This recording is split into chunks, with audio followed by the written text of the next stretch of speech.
मुनिया और उसकी दादी एक झोपड़ी में रहती है। किसी तरह से जंगल से लकड़ियां बीनकर वो अपना पेट पालती है। आज झोपड़ी में बैठी दादी कुछ उदास है। तभी मुनिया बाहर से आती है और दादी को उदास देखकर पूछती है, क्या बात है दादी, आज मैं खेल कर आई और आपने डांटा भी नहीं, कुछ बात है क्या? नहीं बेटिया, कोई बात नहीं है। कुछ तो है दादी, मुझे नहीं बताओगी? अपनी मुनिया को नहीं बताओगी तो किससे बताओगी? कुछ नहीं बेटा, तुम्हारे पापा मम्मी की याद आ गई। दादी, याद तो मुझे भी उनकी बहुत आती है, पर मेरे पास तुम जो हो। हाँ मेरी बच्ची। मुनिया बाहर खेल रही है और दादी पड़ोसन से बात कर रही है। खेलते खेलते मुनिया का ध्यान उनकी बातों पर है। क्या बात है अम्मा, आज मन को उखड़ा उखड़ा लग रहा है। नहीं पगली, मेरा मन क्यों उखड़ेगा? नहीं अम्मा, रोज तो तुम मुनिया के साथ हंसती खेलती थी, आज वो अकेले खेल रही है और तुम चुपचाप खड़ी हो। कुछ परेशानी है क्या? नहीं रे, आज बहू बेटे यानी मुनिया के मम्मी पापा की याद आ गई। क्या करे अम्मा, भगवान को जो मंजूर था वही हुआ। कितने अच्छे थे दोनों, मुनिया और आपका कितना ख्याल रखते थे। हाँ, मेरा राजा बेटा तो था ही। मेरी बहू मेरा कितना ख्याल रखती थी, एक काम नहीं करने देती थी, पर उस कार ने तो मेरी दुनिया उखाड़ दी। बड़ा बुरा दिन था। दोनों मेरी दवाई लेने ही तो गए थे जब कार ने उन्हें कुचल दिया। अम्मा तुम परेशान मत हो, जिस भगवान ने दुख दिया है वही सुख भी देगा। हाँ भाई, जो भगवान चाहेगा वही होगा। कितनी तमन्ना थी कि मकर संक्रांति पर स्नान के लिए गंगा सागर जाऊंगी। बेटा बहू ने कितनी तैयारी की थी, पर अब नहीं लगता है कि मैं गंगा सागर जा पाऊंगी। ऐसा क्यों कहती हो अम्मा? भगवान की इच्छा हुई तो आप जरूर जाओगी। दादी और पड़ोसन की बातें सुनकर मुनिया सोचने लगती है और खुद से ही बात करती है। अच्छा, तो दादी को इस बात का दुख है और ये भगवान जी मेरी दादी को गंगा सागर क्यों नहीं जाने देते? अभी जाकर उनसे पूछती हूँ।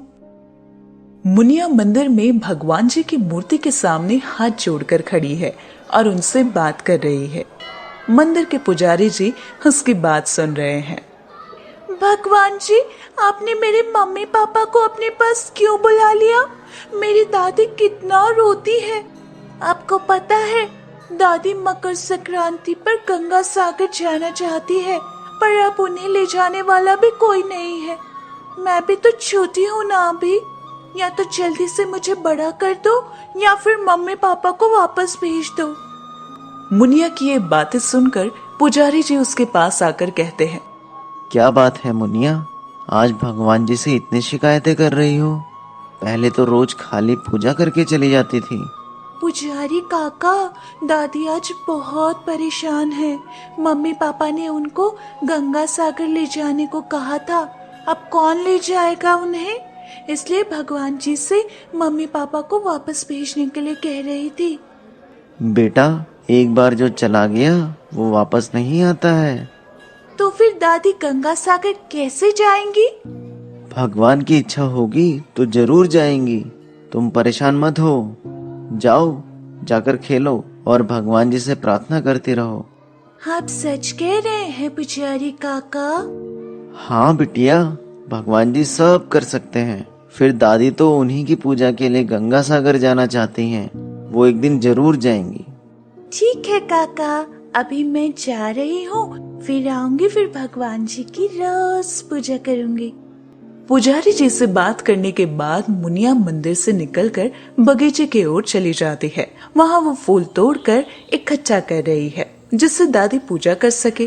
तभी अचानक वहां एक आवाज आती है। मुनिया, ओ मुनिया। कौन है? कोई दिख क्यों नहीं रहा? अरे मुनिया, ये मैं हूँ। मैं कौन? सामने तो आओ, कहाँ छिपे हो? अरे मुनिया, मैं तुम्हारा पापा, मुझे भगवान जी ने भेजा है। कौन हो तुम? मुझे डराओ मत, वरना दादी से शिकायत कर दूंगी। पापा तो ऊपर चले गए और पुजारी जी कह रहे थे जो एक बार चला गया वो वापस नहीं आता। हाँ मुनिया, पुजारी जी सच कह रहे थे, पर तुम आज भगवान जी से शिकायत कर रही थी ना, इसलिए उन्होंने मुझे भेजा है। पर आप मुझे दिखाई क्यों नहीं दे रहे हैं? मैं तुम्हें दिखाई नहीं दूंगा, पर अब से मैं तुम्हारे साथ ही हूँ। पापा, लेकिन दादी का क्या होगा? उन्हें गंगा सागर जाना है। इसीलिए तो आया हूँ बिटिया रानी। वो देखो, पेड़ के नीचे एक पतंग पड़ी है, उसे उठा लो।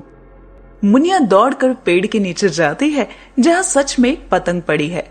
मुनिया उसे उठाकर कहती है, अरे वाह, ये तो बहुत प्यारी पतंग है, इसे मैं रोज उड़ाऊंगी। नहीं मुनिया, ये पतंग तुम्हें रोज नहीं उड़ानी है। ये जादुई पतंग है जो तुम्हारी और दादी की मदद के लिए है। जब भी तुम्हें किसी चीज की जरूरत हो, इस पतंग से मांग सकती हो। सच में पापा? मैं जो चाहूँ इससे मांग सकती हूँ? हाँ मुनिया, पर ध्यान रखना, इस पतंग से कभी किसी के लिए कुछ बुरा मत मांगना, नहीं तो ये गायब हो जाएगी। अब तुम घर जाओ और दादी को गंगा सागर ले जाने की तैयारी करो। जी पापा। और हाँ, किसी को बताना मत कि मैं तुमसे मिलने आया था, और ना ही इस पतंग के बारे में किसी को बताना। अच्छा, ठीक है। मुनिया घर पहुंचती है और इधर उधर देखती है तो दादी उसे कहीं नहीं दिखाई देती।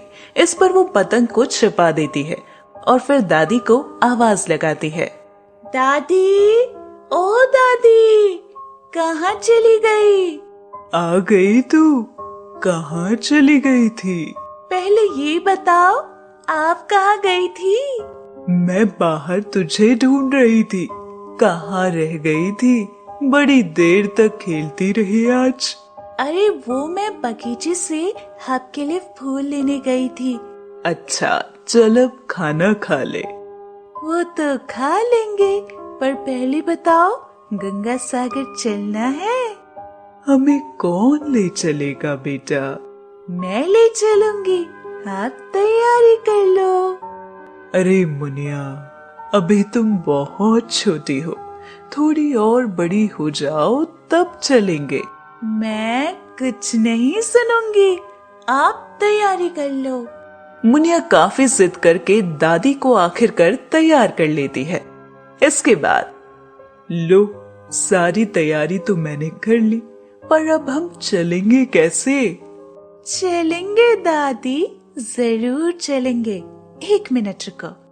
मुनिया अपनी पतंग निकाल कर लाती है और दादी से कहती है, दादी, हमें ये पतंग गंगा सागर ले जाएगी। अरे मुनिया, क्या कह रही हो?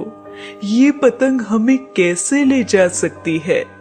ले जाएगी दादी, जरूर ले जाएगी। बस अब आप इस पतंग को पकड़ लो और अपनी आंखें बंद कर लो। दादी और मुनिया एक साथ पतंग को पकड़कर आंखें बंद कर लेती हैं। फिर मुनिया कहती है, हे पतंग रानी, मुझे और दादी को गंगा सागर पहुंचा दो। मुनिया और दादी गंगा सागर के किनारे खड़ी है। दादी की आंखों से आंसू बह रहे हैं। वो मुनिया से कहती है, मुनिया, मेरे बच्चे, हम सचमुच गंगा सागर आ गए। हाँ दादी, मैंने भगवान जी से प्रार्थना की थी, उन्होंने ही ये पतंग मुझे दी है। अब आप आराम से स्नान करो और पूजा करो, फिर इसी पतंग से हम वापस घर पहुंच जाएंगे।